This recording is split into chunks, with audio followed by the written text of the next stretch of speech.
Hola, ¿cómo están? En principio quiero agradecer a las autoridades de la FAD y al Comité Científico por esta invitación. Bien, el tema que nos compete hoy es nuevas tecnologías en el tratamiento de la diabetes mellitus.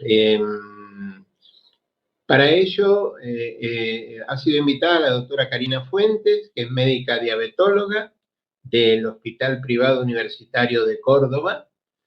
Ella va a hablarnos, ustedes tienen en imagen un lector del freestyle libre, tienen además una bomba de infusión continua de insulina. Ya Karina va a hacer referencia seguramente a otros elementos. Pero además va a estar con nosotros el doctor Cristian Gali, que es abogado de la Universidad de Buenos Aires. Es especialista en Derecho de Salud, director del Comité de Asuntos Legales de la Federación Argentina de Diabetes, es miembro de la CONETEC en representación de asociaciones de pacientes. Bien, y para mí esto es muy importante, la presencia de Cristian. ¿Por qué? Porque Karina nos puede hablar de muchísimas tecnologías nuevas para el control y el tratamiento de la diabetes. Pero resulta ser que a veces no están a disposición de todas las personas. Pero lo que es peor todavía es que a veces sí pueden estar a disposición y por una cuestión de desconocimiento no hacemos hincapié en exigirlas. Y yo les pongo un ejemplo concreto. Yo vivo actualmente hace 20 años en la ciudad de San Rafael, al sur de Mendoza.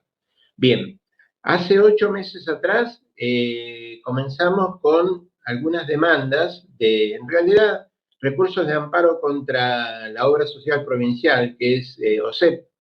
10 de ellos fueron hechos y 2 pacientes ya tienen sentencia firme por la cual están usando los sensores, y 8 de esos pacientes también disponen de los sensores por una medida innovativa, así se llama, ordenada por los jueces intervinientes en estas demandas. Además, hemos hecho también aquí una demanda contra OSDE, prepago que está en todo el país y que también corresponde, como todas las otras, muchas otras prepagas y obras sociales, que se hagan cargo de estoy hablando del freestyle libre, ¿sí? Que es una tecnología nueva, muy buena, excelente, ¿sí? Entonces, yo creo que vale la pena que ustedes tengan la posibilidad de utilizarlo. No es para todo el mundo, pero sí es para aquellos que tenemos diabetes tipo 1 o tipo 2 también, pero que nuestra variabilidad glucémica es importante y entonces nos exige para el buen control mayor cantidad de monitoreo glucémico. Esto que hace el freestyle libre no es glucémico, sino que es medición de glucosa en líquido intersticial. Pero eso se va a encargar de hablarlo Karina. Así que bueno, yo les doy la bienvenida a los expositores y espero que sigamos conversando. Muchísimas gracias.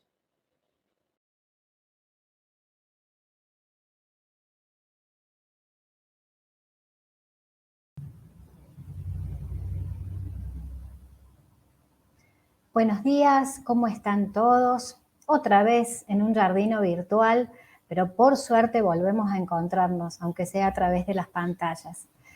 Bien, me tocó esta mesa, agradezco al doctor Giorgini la presentación, una mesa que para mí es un desafío, porque siempre digo que yo soy una transición entre la máquina de escribir y los smartphones, que le dicen ahora. A mí también me costó bastante adaptarme a la tecnología, así que hablar de tecnología en diabetes también vamos a hacer como este desafío entre todos.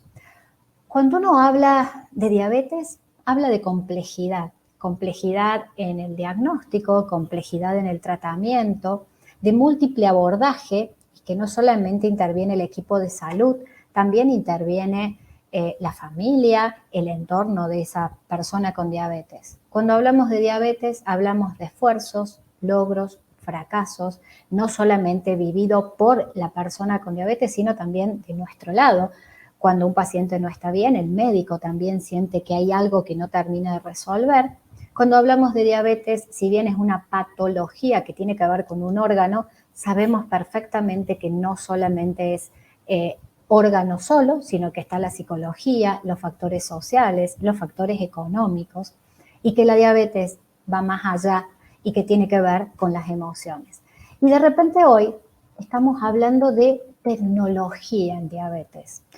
Y es tan amplio y es tanto lo que hemos aprendido a lo largo de estos años, y en estos 2 últimos, y les cuento, que por un lado la tecnología nos acercó muchísimo a cosas que antes no le podíamos ver.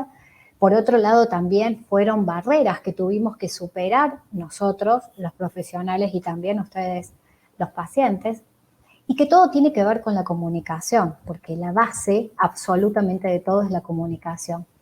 Y antes esto era de ir a buscar a un chico para ir a jugar, de repente de ir a ver al médico, y a veces el turno pasaba en un mes y no tenía el aparato y había que anotar los valores, y hasta el otro mes a lo mejor lo que le pasó hace un mes atrás ya no tenía sentido.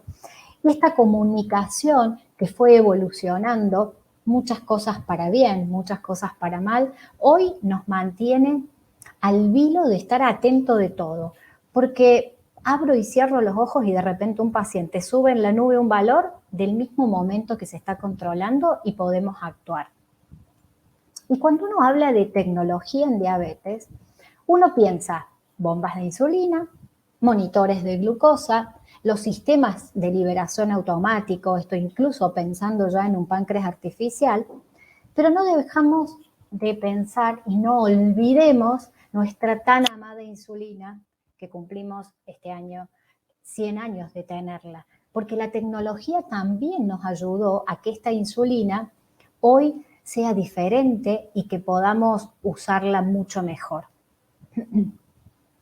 Fíjense, año 1921, cómo evolucionaron y pasamos de la porcina, de la bovina, a la NPH común, a las insulinas lentas y a estas últimas que gracias a la biotecnología podemos tener insulinas más estables, de mejor duración, con menos hipoglucemias, que tratan de llevar a que el paciente tenga menos variabilidad, tanto lentas, basales, como rápidas, que son las que se usan antes de cada comida. Y la última, que apareció el año pasado, que es esta ultra rápida, que es una aspartica ultra rápida, que la estamos también usando y aprendiendo a usar en estos meses. Cuando uno enfoca al paciente en diabetes y uno le habla, sobre todo a aquel que necesita insulina, al paciente tipo 1, uno puede pensar, dentro de lo que es tecnología, múltiples dosis de insulina, basal, más bolos precomida, según conteo de hidratos, con glucemias capilares, basal más una monitorización continua, es decir, múltiples dosis basal más los bolos, teniendo en cuenta el sensor de glucosa, la bomba de insulina con glucemias capilares, porque no todas las bombas de insulina tienen sensores, las bombas con el monitor continuo, el sensor, y estos sistemas últimos de liberación de insulina automatizada. Fíjense todo lo que podemos plantear de tecnología.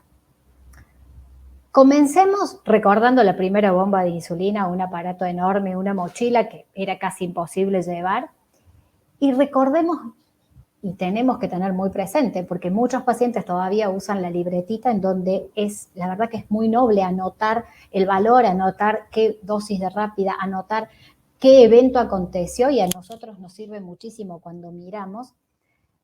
Y de repente teníamos ese papelito que nos mostraba la foto. Yo siempre digo, la foto fantástica de lo que pasaba en ese momento, pero nos estábamos perdiendo la película. ¿Y cómo empezamos a ver la película? Con los monitores continuos. Acá es donde nosotros, cada puntito es el valor que el paciente se controló, pero fíjense que la línea es lo que yo les planteo como la película. Nosotros hoy podemos ver qué está pasando con ese paciente, qué pasó el día de ayer, cómo viene esa glucosa, cómo va a seguir para poder tomar conducta previo a un evento grave. El sensor de glucosa Es como un adminículo que se coloca en la piel, tiene un transmisor y va en el intersticio, mide la glucosa de ahí, que es diferente a la capilar. Intersticio, que es esta zona de acá del brazo o en el abdomen, mide la grasita, la glucosa que está ahí, pero tiene diferencia con la capilar. Entonces, los sensores de glucosa miden, pero no tienen igual o relación igual a la capilar. Hay que tenerlo en cuenta porque algunos pacientes dicen, pero esto tiene diferencia. Sí, es diferente. Este es el sensor de glucosa que va con un lector.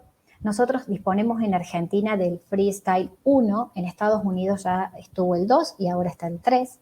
Esto emite señales de radiofrecuencia y mide la glucosa, que es el valor este que tenemos acá, disculpen. Mide, nosotros podemos ver cómo viene, podemos agregar si está comiendo, la dosis de insulina y la flecha. Yo siempre le digo a mis pacientes que el sensor de glucosa, la principal función es la flecha. Uno puede escanearse 50 veces, pero si no miró las flechas, la glucosa va a ser un electrocardiograma, esas subidas y bajadas. Y la glucosa no es eléctrica, así que tenemos que tratar de que no sea un electrocardiograma, sino una pequeña y hermosa onda. La flecha le permite al paciente tomar conducta para evitar los episodios graves, las hipoglucemias de moderadas severas o las hiperglucemias altas, más de 300, más de 400 o que desestabilicen al paciente. Esa flecha es la guía para poder tomar la conducta en un tiempo corto y evitar descompensarnos.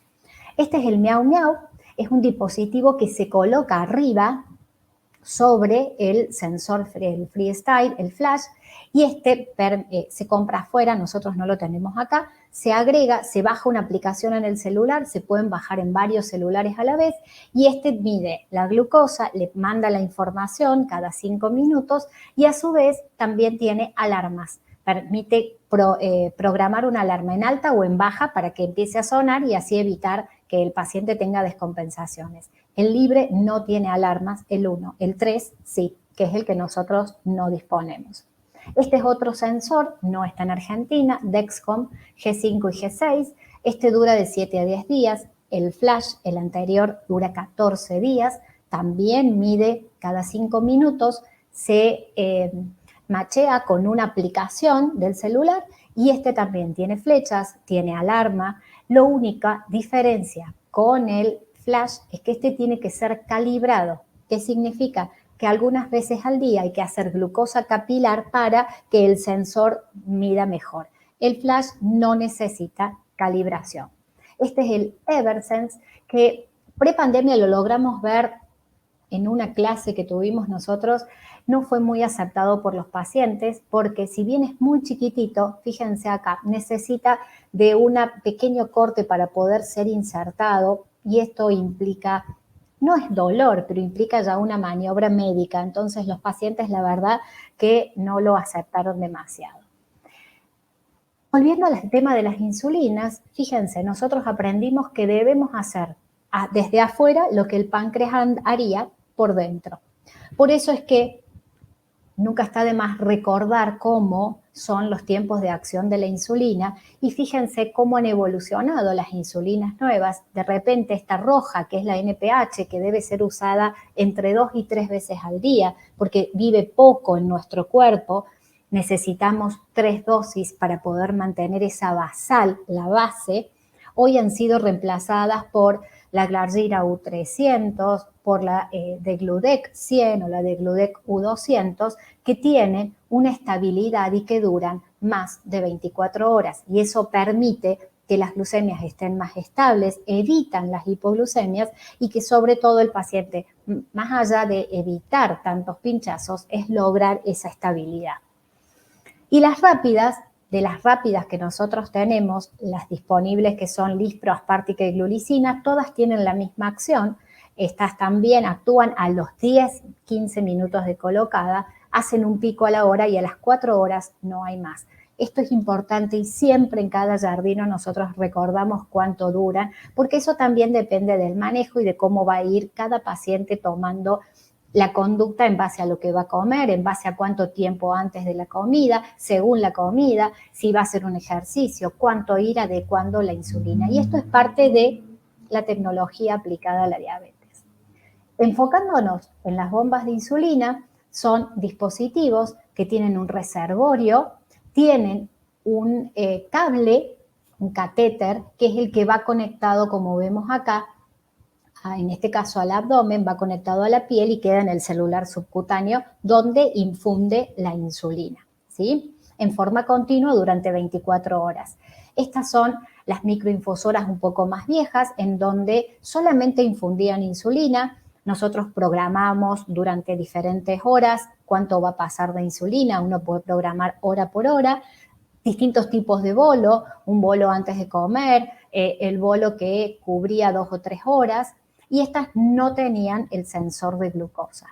Ahora han evolucionado y venimos evolucionando cada vez más y tenemos las bombas, las poquito más viejas, que tienen el sensor y que ante una glucosa baja se suspendían. Después avanzamos un paso más, las bombas, la Minimed 640, en donde la insulina, cuando la glucemia empezaba a bajar, ya se suspendía y cuando la glucemia empieza a subir, automáticamente se reinicia. Tenemos la última que disponemos acá en Argentina, que es la 670, que es el closed loop híbrido, en donde además de tener esta suspensión predictiva, la glucosa tiene un basal automático, es decir, la glucosa sola, la bomba va sensando sola la glucosa para poder adaptarla, y lo que se viene que es el closed loop completo. Esta es la que tiene el sensor, en donde tiene alertas para bajas, alertas para alta, pero que fue reemplazada por esta, en donde el sistema Smart Ward, que le dicen, es un sistema que 30 minutos antes de que la glucosa empiece a bajar ya se suspende y puede mantener suspensión durante 2 horas y luego cuando la glucosa empieza a subir se reanuda. Ya el paciente, cuando la glucosa baja, no hace falta que coma, porque hay un pico post-comida alto, ya directamente el paciente espera que la glucosa empiece a subir sola y no tenemos ese pico que era alta post-hipoglucemia.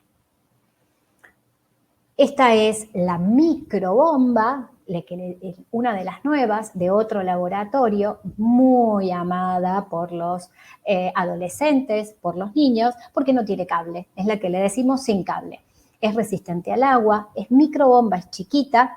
Acá tengo para mostrarles una foto, el tamaño real, se puede colocar en el brazo o en el abdomen. Caben nada más que 200 unidades. Si el paciente necesita más, tiene que cambiarla más seguido.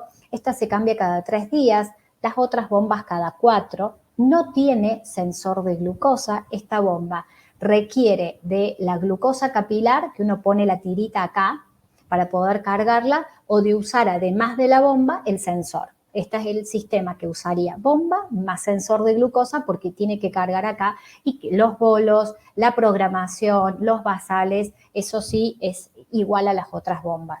Obviamente al no tener sensor no tiene alarmas y no se suspende ante una hipoglucemia. Esta bomba es muy, como les decía, muy requerida por los niños y por los adolescentes y ha venido también a poder cambiar porque la otra se ve, como que por ahí los pacientes dicen yo no quiero que se me vea la bomba, entonces esta la puede llevar, la maneja desde un dispositivo que es como el tamaño de un celular, todo por Bluetooth y es mucho más cómoda. A diferencia de la otra, tecnológicamente no tiene la suspensión predictiva ni el modo automático. Y esto de dejemos glucosilar el manejo de la diabetes. Esto hago referencia un poco porque la tecnología nos ha venido a demostrar que antes nosotros nos centrábamos en un número que era la hemoglobina glicosilada. Y hoy debemos un poco desterrar este concepto. Y porque siempre era el culpable, el paciente sentía que iba a rendir un examen cuando tenía que hacerse una glicosilada. Y me parece que está bueno el concepto de dejar de, que me faltó ahí en la diapositiva, dejar de glucosilar la diabetes, porque fíjense, Yo acá les muestro múltiples caras de una glicosilada. De repente son 3 pacientes. El paciente 1, que es el negrito, fíjense, yo acá les digo el electrocardiograma, la montaña rusa. Perdón, este paciente tiene tiempo en rango un 58%, pero fíjense que tiene un 18% de hipoglucemias. Nosotros antes, con los monitoreos, sin los monitoreos continuos, no lo veíamos. El paciente 2 tiene una glicosilada de 7, pero fíjense la variabilidad también, y tiene un 8% de hipoglucemias, es alto. Y el paciente 3 también tiene una glicosilada de 7, y este tiene esa onda, buena onda, que es la que nosotros pretendemos en nuestros pacientes con diabetes. Entonces, ¿cuáles serían los mensajes finales? Y en realidad estamos viviendo un gran cambio. Esta pandemia aceleró a usar la tecnología mucho más en lo que respecta a aplicaciones, formas de mirar a un paciente, las nubes para subir los datos, y que si bien la tecnología a nosotros nos ayuda, creo que no debemos dejar de olvidar que la base del tratamiento del paciente con diabetes es la educación. Por eso es que la Federación Argentina de Diabetes siempre tan vigente, y por más que haya pandemia y que no haya presencialidad, debemos seguir educando, seguir mostrando. La tecnología nos ayuda muchísimo porque nos ha mostrado otras caras, pero no es lo más importante en el tratamiento de un paciente. Hoy disponemos de herramientas que nos permiten abordar mucho mejor, y que el paciente, la persona con diabetes, la familia y el entorno debe estar educado para poder llegar al éxito del tratamiento, que es vivir sano con diabetes. Agradezco mucho esta invitación y espero haber sabido explicar un poco la tecnología, cosa que a mí me cuesta. Quedo abierta a las preguntas que ustedes requieran. Muchas gracias.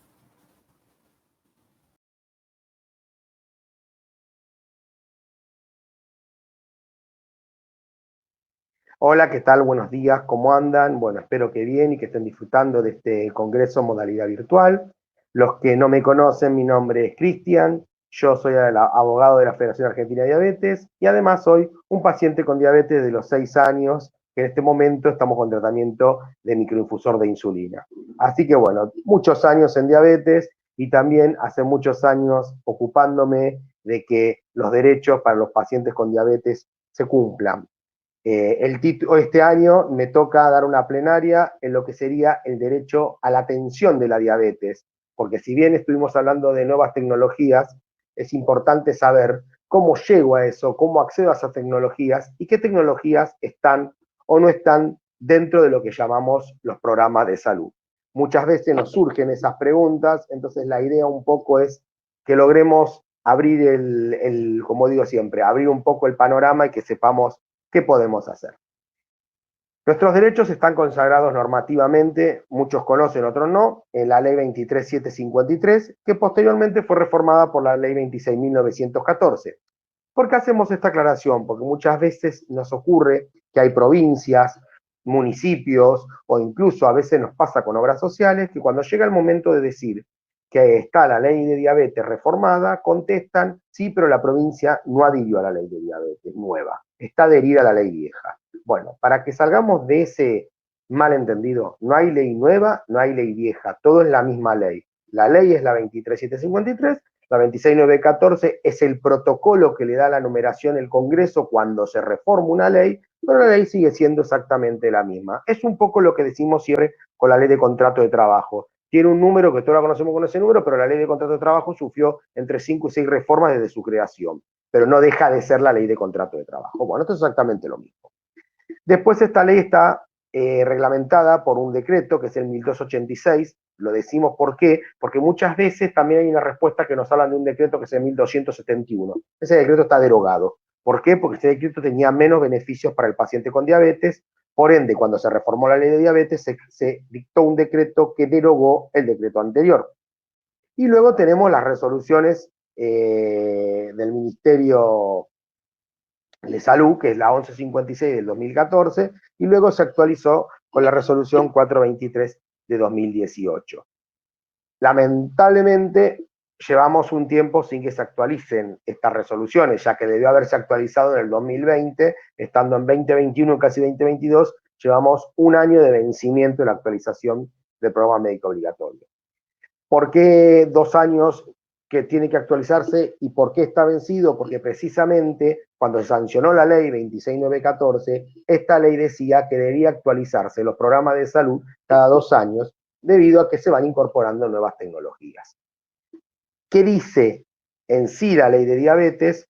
Siempre decimos que lo más importante tener en cuenta y llevarnos a casa de esta charla es la cobertura de medicamentos y reactivos al 100%, las cantidades según la prescripción médica, y también habla de la educación diabetológica. Muchas veces tenemos el malentendido de que no hay educación diabetológica cubierto por la ley y sin embargo esta está. Lamentablemente no ha sido incluida en los programas médico obligatorios, pero es obligación que nos brinden una educación diabetológica si la requerimos, porque la ley dice que debe garantizarse la educación diabetológica. Como decía antes, fíjense que cuando hablamos de las nuevas tecnologías, la ley, por un lado, prevé que haya incorporación de nuevas tecnologías en favor del paciente, porque eso lo dice la ley reformada. Y por otro lado, también la ley reformada habla de cobertura y el tratamiento, como decía antes, al 100%, según prescripción médica y cantidades necesarias. ¿Por qué aclaramos esto varias veces? Porque muchas veces, cuando nosotros hacemos el pedido a la obra social, nos pasa que el auditor médico nos contesta que él no autoriza una prestación médica. Y nosotros decimos, upa, el auditor no me autorizó. Y la realidad es que eso está mal, porque el auditor no es juez ni parte de nuestro tratamiento en diabetes. El auditor tiene otras funciones que serían muy largas de explicar y que creo que no es lo que interesa en esta charla, ya que eso es más que nada para un tema interno de la obra social. Pero en resumen, el auditor tiene que cuidar el presupuesto de la obra social, pero justamente el cuidar el presupuesto de la obra social no es precisamente disminuir un tratamiento en diabetes o disminuir una cobertura o dar menos cobertura porque dice que no hay plata o porque dice que hubo reducción de un programa. De hecho, nos está pasando que con toda la pandemia que hemos atravesado, nos ha pasado que muchas coberturas médicas han dicho que por la pandemia y por la emergencia sanitaria decretada el 20 de marzo del 2020, no hay cobertura al 100% de todos los medicamentos como venía habiendo antes de esto. Eso es un mito y eso es una mentira. No hubo ninguna ley, no hubo ninguna normativa y además, para que una ley pierda valor, tiene que haber otra ley que le quite el valor. Y no hay ninguna ley del Congreso que haya quitado valor. Y además es una medida inconstitucional porque no se puede dictar una ley que derogue derechos de una ley anterior. Bien, como insistía, las cantidades, la prescripción médicas estén o no en el programa médico obligatorio, porque ahora nos vamos a meter en eso, en el tema del programa médico obligatorio. Y como decía hace un momento, este debe actualizarse cada 2 años. La realidad es que esto muy poco se está cumpliendo, porque cuando la ley se sancionó, allá por 2013, recién logramos que se reglamente en el 2014, teniendo la esperanza que en 2016 íbamos a tener una actualización. Lamentablemente, el 2016 pasó como un colectivo lleno, siguió de largo, nadie lo reglamentó, y luego llegamos al 2018, que es una actualización de la ley de diabetes que lamentablemente esto es un tema personal, como letrado de la Federación Argentina de Diabetes y como también parte de la federación, que de hecho nos ha pasado, que la federación trabajó en conjunto con la Sociedad Argentina de Diabetes y otras entidades que están dentro de la Federación Internacional de Diabetes, y la propuesta que teníamos como entidades era una propuesta muy diferente a la que luego, cuando se actualizó el programa médico obligatorio, se puso. Quedó muy afuera mucha medicación, sobre todo para pacientes tipo 2, y para el paciente tipo 1 se ajustaron algunas cantidades de agujas y de tiras, logrando solamente la incorporación del glucagón, donde especifica que debe ser al 100% de cobertura, cosa que antes estaba muy difuso. Pero bueno, esperemos que quizás logremos para el 2022 que se reglamente de nuevo, o sea que se vuelve a actualizar el programa médico obligatorio, pero lamentablemente ya lleva casi 2 años vencido. Bien. Ahora bien, todos estarán preguntándose del otro lado de la pantalla, ¿qué es el programa médico obligatorio? Yo lo llamo programa médico obligatorio, o PMO, y también a veces digo el vademecum, porque muchas veces cuando la gente nos consulta la casilla de legales, nos pregunta, ¿qué es el vademecum, doctor? Porque me están diciendo, mire, no le vamos a cubrir esta prestación porque no está dentro del vademecum de la obra social. Bueno, cuando le hablan del vademecum, el vademecum es otra cosa. O sea, a ver, ninguna obra social tiene un vademecum que no sea el vademecum nacional, el que todos conocemos. No me voy a meter mucho porque eso es terreno de los farmacéuticos, pero el vademecum es aquel listado donde están todas las drogas que están actualizadas y que están en el mercado y todos los medicamentos. Por ende, imagínense que una obra social no arma un vademecum. El vademecum lo armará en todo caso el Ministerio de Salud, el ANMAT, el colegio de abogados, perdón, el colegio de farmacéuticos. Pero bueno, igual lo aclaramos, porque muchas veces nos pasa que la gente cuando le escribe a la obra social, la organización le contesta, no, esto no está en el vademecum de nuestra obra social. Y eso no existe. En todo caso, no estará en el programa médico obligatorio.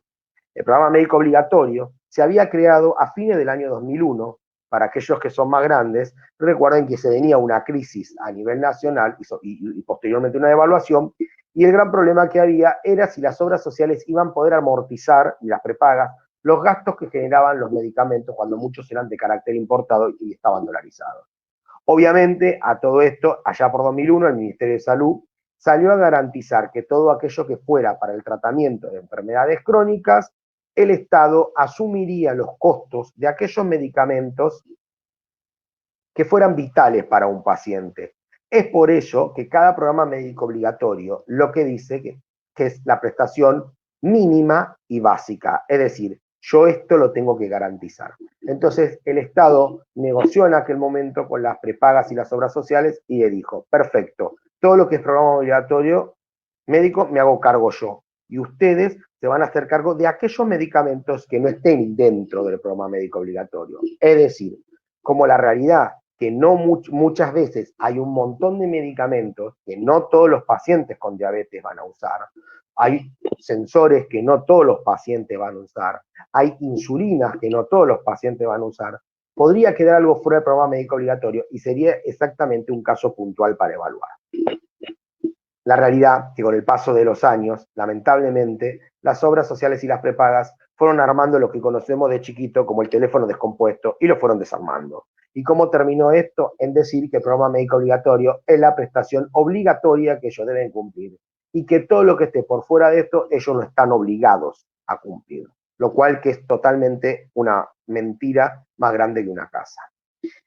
¿Pero por qué hacen eso? Porque fíjense que después tenemos al ente de control de las obras sociales y las prepagas, que es la Superintendencia de Servicios de Salud. Y la Superintendencia de Servicios de Salud, justamente, el objetivo principal que tiene dentro de las obras sociales y las prepagas es lograr que se cubra el programa médico obligatorio. Entonces, ¿qué va a pasar? Cuando yo hago una denuncia y diga que no me cubre, por ejemplo, alguna medicación para diabetes tipo 2 que no fue contemplada en el PMO, la superintendencia va a decir, y lamentablemente no podemos intervenir porque nosotros no tenemos facultades para tomar una intervención, pues estamos limitados a que se cumpla el programa médico obligatorio. Y la realidad es que tiene razón la superintendencia porque ese es su objetivo. Lo que pasa es que cuando se sancionó en aquel momento el programa médico obligatorio, justamente las obras sociales y las prepagas quedaban exentas de cubrir lo que era el tratamiento básico. Pero bueno, lamentablemente a veces la gente quiere más y parece que las obras de las prepagas no se conformaron con eso y no cubren lo que no está en el programa médico obligatorio. Ahora bien, nos preguntamos si llegamos hasta acá, si tenemos tecnologías en el programa médico obligatorio. Es decir, ¿hubo nuevas tecnologías en el programa médico obligatorio? Pero por supuesto que sí. Tenemos varias tecnologías que se fueron incorporando, que sí se incorporaron al programa médico obligatorio y que son vigentes, como ser, por ejemplo, las insulinas. Al día de la fecha, no hay insulina, que eso es muy importante saber, no hay insulina que esté por fuera del programa médico obligatorio. Todas las insulinas, todas las que todos conocemos, todas están en el programa médico obligatorio. Otro tema que está en el programa médico obligatorio es la microinfusora de insulina, que también están en todas aquellas que estén en el mercado. A ver, la bomba de insulina que se fabrica en Canadá y acá no está, esa no está en el mercado. Porque a veces pregunta gente, no, me fui a Canadá y vi una bomba de insulina que la quiero para mi hijo acá, le explicamos que si eso no está ingresado al mercado argentino, obviamente no está cubierto, porque no está aún aprobado dentro de este mercado. Pero todas aquellas bombas de insulina que están dentro del mercado argentino están aprobadas. También vamos a hablar de la medicación oral. Tenemos la glicazida, la sitagliptina y la dapagliflozina, que esa voy a hacer una aclaración aparte. Las dos primeras, conocidas, muchos la conocen como el Diamicron, que es la marca comercial, o como el Januvia, que también es una marca comercial, u otras marcas, estas dos están dentro del programa médico obligatorio. La última, también conocida como Forxiga, si bien no se incorporó al programa médico obligatorio todavía, pero estimamos que se va a incorporar al próximo, porque fue aprobada en marzo de este año por la Comisión Nacional de Tecnología Sanitaria, conocida como la CONETEC. Y la CONETEC dijo que debe ser incorporada al programa médico obligatorio por los resultados que da en reemplazo de otros medicamentos que ya por el tema de los años han quedado desactualizados. Después, cosas que no han quedado dentro del programa médico obligatorio, que aunque son anteriores a la última reforma, fueron el sensor de glucemia continuo, que todos lo conocemos como el freestyle, la liraglutida, que muchos la conocemos como la Victoza, o medicamentos que no fueron contemplados, tanto en 2018 y con varios años de tratamiento de paciente y con evidencia, deberían ser incorporados. Una cosa importante a decir de la Victoza, es decir, que no solo está aprobada por el ANMAT, sino que además el ANMAT volvió a aprobarla diciendo que aquellos pacientes con diabetes e incluso con obesidad también deben usar la Victoza. O sea que ya no solo abarca la patología de la diabetes, sino que abarca obesidad o si no obesidad y diabetes. Si hay evidencia que la persona adelgazó, esto también es prueba y lo dice el ANMAT. Otra cosa que es mentira cuando dicen que no hay evidencia, porque muchas veces nos pasa cuando pedimos, por ejemplo, el freestyle, tenemos muchas prepagas de mucho renombre, una que hace mucha propaganda que no puedo dar el nombre, a la cual soy afiliado, que dice que no hay evidencia efectiva acerca del freestyle, por ejemplo. Y eso es mentira. Primero, que para que la ANMAT apruebe una medicación o un insumo en la Argentina, sí hay evidencia para aquellos que estamos informados. ¿Qué estamos viendo el día de hoy? Que la ANMAT aprobó las vacunas contra el COVID-19. ¿Qué quiere decir? Que si esa vacuna está aprobada, esa vacuna sirve. Entonces, ¿cómo sirve una vacuna que aprueba la ANMAT y no sirve una Victoza o no sirve un sensor de glucemia continua?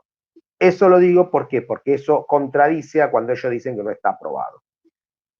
Es muy importante saber que cuando vamos a acceder a la medicación, que la auditoría la rechace, no significa que no podemos reclamar nada. Eso es muy importante saberlo, porque tenemos donde reclamar. Todo lo que esté por el programa médico obligatorio, como decía antes, lo podemos reclamar por la Superintendencia de Servicios de Salud cuando se trate de una obra social o una prepaga nacional, quedando exentos el PAMI, porque el PAMI está en otra órbita, y quedando exento lo que sería en provincia IOMA, una obra social provincial, no es nacional. Estas van a ir lo que sería el sistema público o provincial, que ahí está a través de los ministerios de salud o la Secretaría de Salud en algunos municipios si no tenemos cerca el ministerio.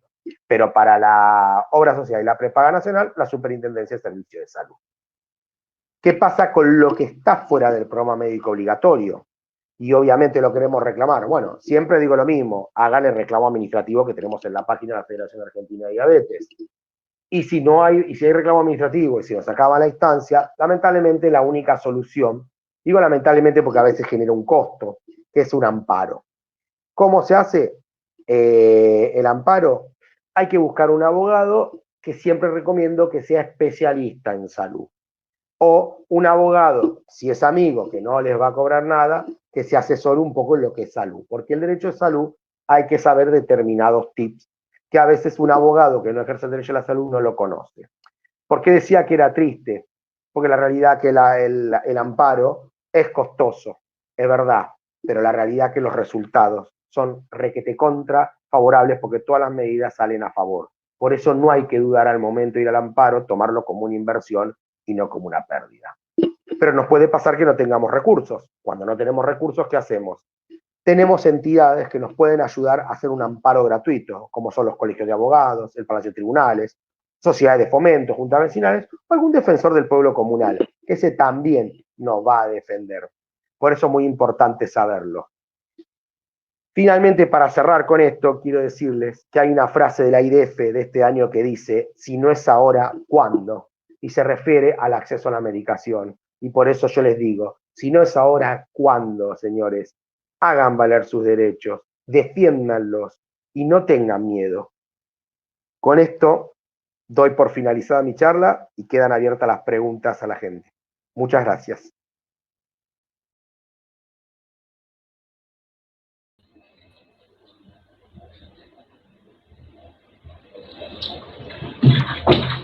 Hola, ¿me escuchan?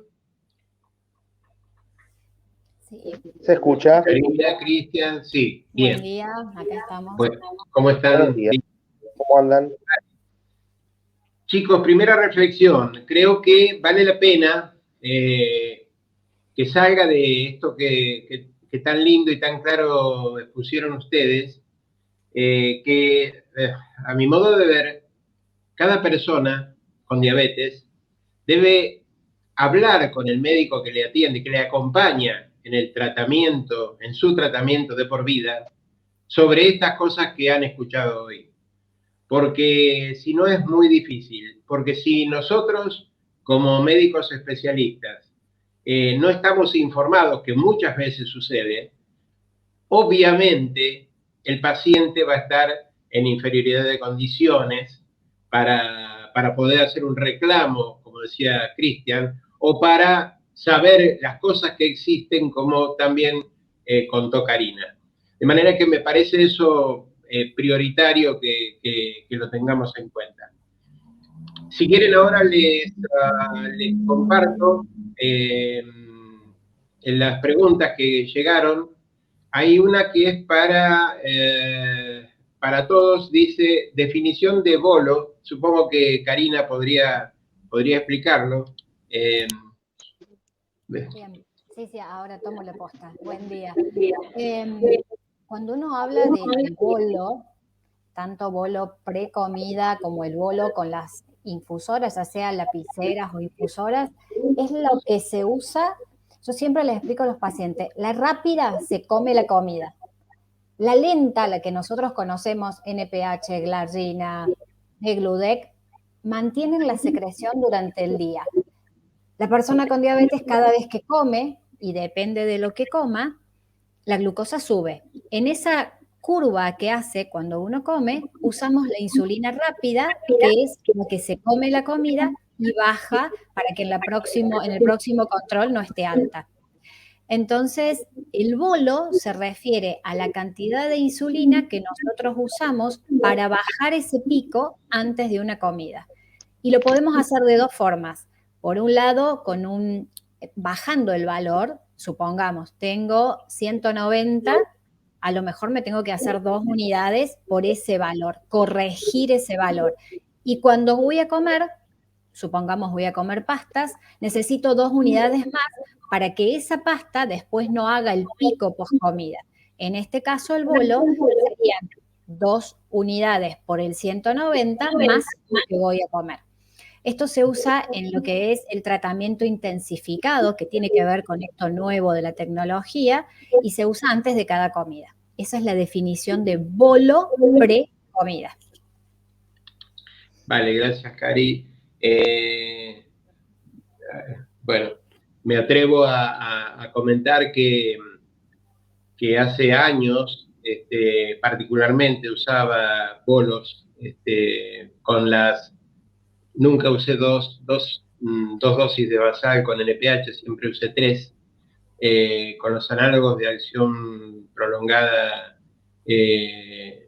siempre trato de conversar con el paciente y que acordemos el uso de los bolos en cantidades que sean suficientes, pero además varias veces al día, porque para mí es extremadamente importante en la regulación de la glucosa, y en esto sí que nos ayudó muchísimo el freestyle libre, por ejemplo, que es con el que contamos, ¿no?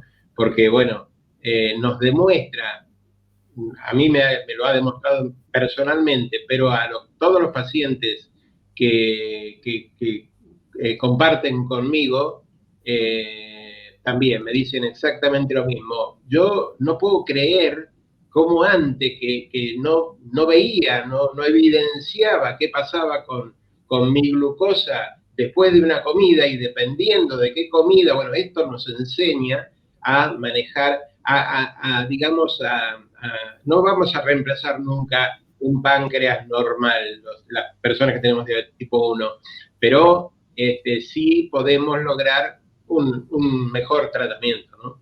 Daniel, si me permitís, yo me acuerdo cuando empecé a hacer diabetes, no voy a aclarar hace cuánto, usábamos la corrección, o sea, era nada más que corregir, y era corregir cuando estaba alta.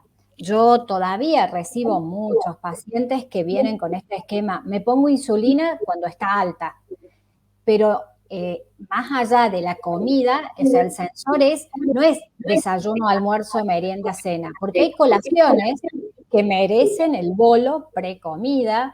Entonces aprendimos tanto, y con el aparatito y la foto hacíamos algo, y hoy podemos mejorar mucho más la calidad de vida. En realidad esto apunta a mejorar calidad de vida. Sí, absolutamente. Y cuando se habla de calidad de vida, no es no pincharse el dedo.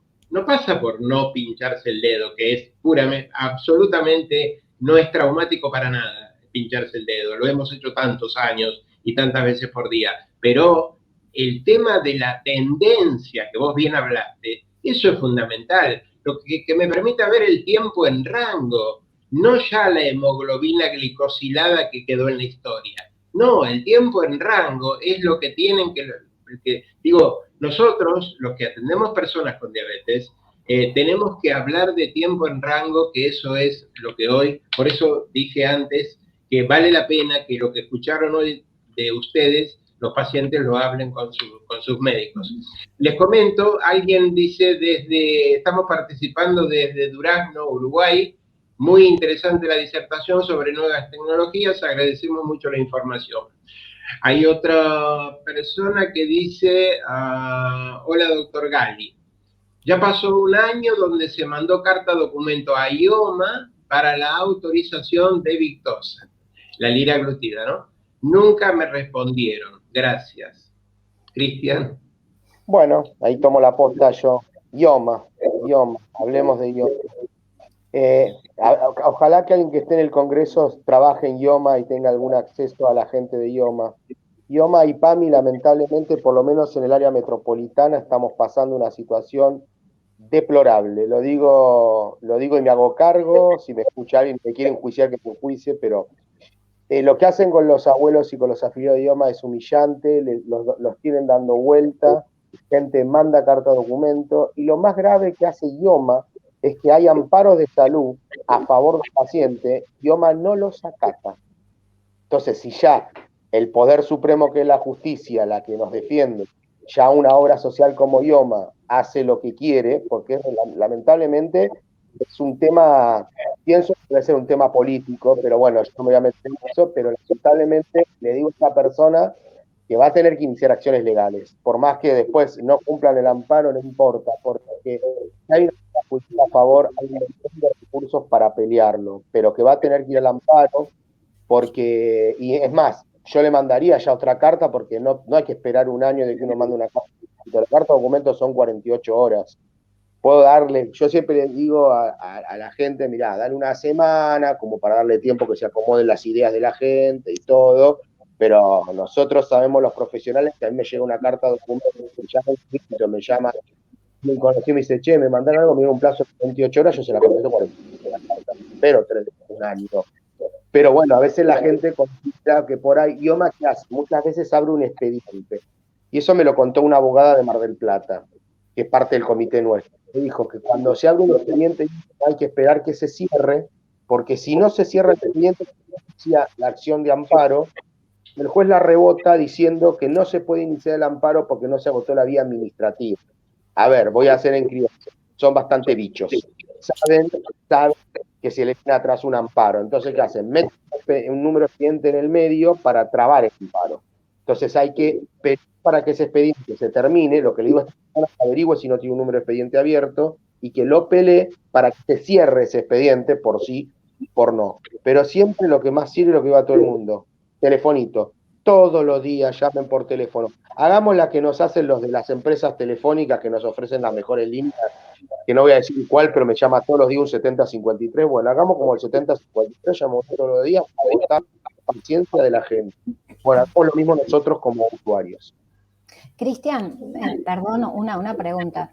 Muchas veces uno trata de ayudar al paciente, pero el paciente tiene miedo de que la obra social, o sea, de quedarse sin obra social. Yo trato de explicarles que no, entonces te dicen, no, yo hasta acá llego, porque la verdad, aunque sea que me den esta insulina, que me den NPH y me den un poquito de tiras. Y a veces se quedan con ese miedo, ¿está? Y me parece que por ahí aclarar que no lo pueden dejar sin obra social. Saquemos el mito de que nos van a dejar sin obra social si iniciamos un amparo.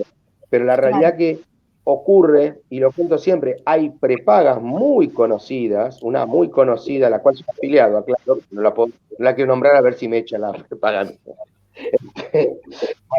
Pero esa prepaga, por ejemplo, ha pasado que depende de la filial donde llega el reclamo cuando se hace la carta documento, lo llaman de la prepaga al afiliado y le dicen, bueno, mire, haga una cosa, inicie si quiere el amparo judicial, pero en el transcurso que usted haga el amparo, vaya a comprarse la insulina, vaya a comprarse la tira, porque hasta que el juez no resuelva, nosotros no vamos a cumplir. Entonces, esa es la respuesta. Hay que explicar a la gente, ¿verdad? Nos pasa a los argentinos que todos somos abogados. O sea, el que fue a la universidad estuvo al juez de la universidad. Yo tuve 7, pero no importa. Estuvo 7 años al juez. O sea, agarramos, googleamos en internet y todo lo que está en internet sirve. Siempre digo lo mismo, no es así. Ellos dicen eso, saben que mucha gente se asusta. Me pasó, incluso han llegado a decirle a pacientes, mira, yo te doy, por ejemplo, la microinfusora de insulina, yo tengo 10 personas con diabetes que la voy a dejar sin medicación, así que se van a morir 10 personas por tu culpa. Así, pero así se lo dijo la doctora, una médica muy reconocida, que le tengo un juicio muy personal a esta médica. Y la gente, y la asusta a la gente, las amenaza, y la gente está más llorando, y la gente se va llorando a veces en el consultorio porque es muy intimidatoria esta auditora médica de esta prepaga. Y hay un auditor médico de una obra social también que lo hace, muy grande la obra social también. También lo peor que son diabetólogos ambos, lo cual sería muy triste. Por eso decimos a la gente, a ver, consulten, no tengan miedo, porque es un derecho, la salud es un derecho. Y el auditor médico, hay que entender que tiene una función, como decía en mi charla, el auditor médico no es el que tiene el poder de veto en la obra social, no es el presidente de la nación que por una puede vetar, no. El auditor médico es, no quiero ensuciar la imagen del auditor médico, pero es una persona que está para cumplir una función dentro de lo que es la parte de gastos y toda la obra social y evaluación de un montón de cosas, pero no es que solamente aprueba o no aprueba un medicamento. Y lo más importante que tiene la ley de diabetes es que dice las cantidades según prescripción médica. Necesidad, sí, según necesidad. Claro, sí. O sea, el paciente que se atiende con la doctora Karina Fuentes no es el auditor el que le va a negar. La que le va a negar o le va a decir que usa tal medicación va a ser la doctora Karina Fuentes. Un paciente de George el que va a decir qué medicación puede usar o qué no, porque es él que lo conoce, es él el que lo trata. El auditor médico no sabe quién es el paciente. Recibe una receta, pone autorizo o no autorizo, nada más. Entonces, por eso es muy importante la gente que no tenga miedo. Y además, no hubo casos, se los digo por lo menos en mi experiencia, y en la de mi hermana, que ambos hacemos amparo de salud, no hubo un caso que digan que dejaron de cubrirle a la persona por iniciar un amparo. Jamás, porque ellos tienen cumplimiento, el juez dicta una medida cautelar en 24 horas y resuelve con sentencia de tiempo y se la baja el plumazo la sentencia. Entonces no tengan miedo de iniciar una acción judicial. Esto no es mentira, todo lo que conocemos es mentira, no pasa, porque justamente el amparo es un remedio judicial, justamente cuando hay un incumplimiento en muchas prestaciones, el derecho a salud, el derecho a constitución. Cristian, perdóname, vos sabés que yo he notado acá en San Rafael, bueno, vos me ayudaste con el primer caso, que es, lo hicimos contra la obra social provincial, como es IOMA en Buenos Aires, está OSEP en Mendoza. Bien, y eso nos dio excelente resultado. Tenemos en este momento 9 pacientes cubiertos de OSEP, o 1 de OSDE. El tema es que yo pensé que iba a haber mucha más gente haciendo el reclamo, por lo menos preguntando, interiorizándose y hablando con los colegas. Acá somos 5 diabetólogos en San Rafael, entonces tenemos una comunicación permanente y no ha habido una demanda importante. Entonces, también uno debiera ver qué está pasando. ¿Por qué hay tal vez, Cari, a lo mejor, no sé si estás de acuerdo, pero nos falta información. Nos falta información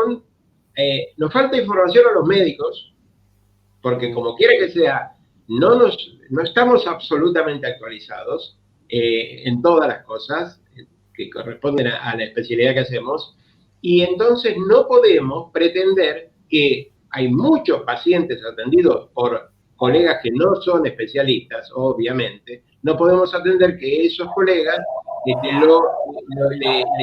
le entusiasmen, digamos, a cambiar un estilo de vida que es realmente valedero. Bueno, nada, era una reflexión. Les transmito otras cosas. Alguien dice, felicitaciones, Cristian, muy claro.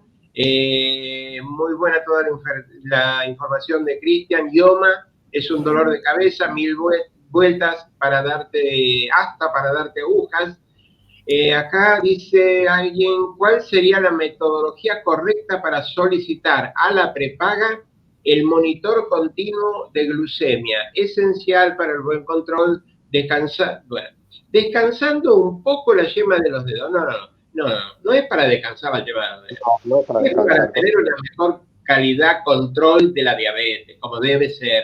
Y no es para todos. Aquellas personas que haciéndose glucemia una vez al día o 4 veces a la semana, andan bien porque tienen una diabetes que no tiene variabilidad glucémica, porque tienen una diabetes tipo 2 muy tranquila, insisto, sin variabilidad glucémica, hasta diabetes tipo 1 que no tienen una importante variabilidad glucémica. Bueno, entonces ese paciente puede seguir manejándose con el monitoreo glucémico que no duele. Pero bueno, eso, Cristian.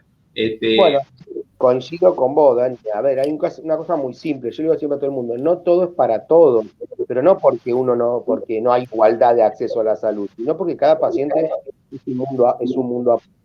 Y además otra cosa, primero, a quien nos está consultando, sí, primero tendría que hablar como decían ustedes, con el diabetólogo, a ver si el diabetólogo considera que está para usar el aparato. Muchas veces, yo siempre me acuerdo lo siguiente cuando dice eso de los dedos. Yo participé de una jornada donde fue gente de uno de los laboratorios, obviamente yo representé al laboratorio, luego al laboratorio, porque en función de insulina, sé que tienen diabetes con bomba. Y bueno, ustedes que son médicos y yo como usuario de bomba, estamos totalmente de acuerdo que no nos olvidamos de la diabetes con la insulina puesto. Todo lo contrario, tenemos que estar pendientes de la diabetes. Entonces cuando yo dije eso, cuando dijo eso, le salté ahí a la jugular y le dije, no, disculpa, yo soy usuario de bomba y no estoy de acuerdo. Bueno, empezó una discusión, todo. Entonces decía, no, porque me parece que vos tenés que estar atentos. Si tenés una bomba de insulina y la bomba me suena una alarma, no la miro, me dice que calibre, no la calibro, me dice que no se cambie el respiratorio, no lo cambie, esa bomba no sirve para nada entonces, y la uso como me están diciendo que me olvide la diabetes. Yo pienso que con el sensor es lo mismo, no es ponerme un sensor para no pincharme más el dedo, porque todos sabemos que de hecho con la bomba tengo que calibrar 2 a 3 a 4 veces por día, no dejé de pinchar el dedo. Yo el glucómetro me lo llevo a todo. Entonces pienso que lo que tiene que saber la gente, que no todo es para todos, pero hay que entender que la tecnología no reemplaza al 100% el tratamiento convencional, sino lo que nos hace es mejorar el tratamiento convencional. Lo necesitamos, y como decía Daniel, si tenemos un paciente con diabetes tipo 2, 3 veces a la semana, hacerle poner un style, la verdad que es el gasto para el sistema de salud justificado, porque esta persona va a usar 3 tiras en una semana, 6 tiras, 5 tiras de 10, y con un freestyle nada, no le va a hacer el control. O sea, pienso que es puede decidir ustedes. Para primero tiene que hablar con el médico. A la pregunta de si podemos hacer el pedido formal, el médico tiene que poner porque lo necesita, porque no es pido un fiestal y punto, no. Hay que hacer un informe de historia clínica en la cual podamos justificar que la paciente necesita, porque la realidad que eso os cuento, a mí me pasa muchas veces que en el amparo, cuando lo iniciamos, el chico hace una historia clínica de 4 millones, lo presenta y por ejemplo falta la prepaga y le dice al juez, sí, pero acá no me dice que tiene hipoglucemias, acá no me dice que tiene episodios asintomáticos, acá solo me pide el aparato. Y yo luego tengo que pedir una apertura de prueba, hacer una información que me doy cuenta que me vuelve de peso.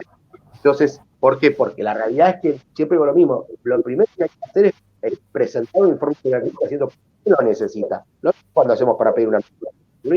Tiene que haber un fundamento, ¿no? El paciente no lo veo bien, le pido una bomba de insulina, porque la realidad es que yo siempre me pongo un abogado del diablo acá. La prepaga, por ejemplo, luego tiene que justificar por qué se entregó eso. Y también los auditan. Yo no los voy a defender, o sea, pero digo, también seamos un poco más flexibles. Si yo pido algo, tengo que justificar por qué lo pido, porque ellos también lo van a tener que justificar luego al auditor de ellos, como a los auditores de los auditores. Es así. Pero lo importante es que siempre el médico al lado, es muy importante. Chicos, perdón, pero me están avisando que tenemos que terminar o nos echan. La seguimos en Jardino el año que viene. Le agradezco muchísimo a ustedes y a todos los que participaron. Gracias. Gracias. Buenos días. Adiós. Igualmente a vos, Dani. Gracias a todos. Y bueno, hasta el próximo encuentro.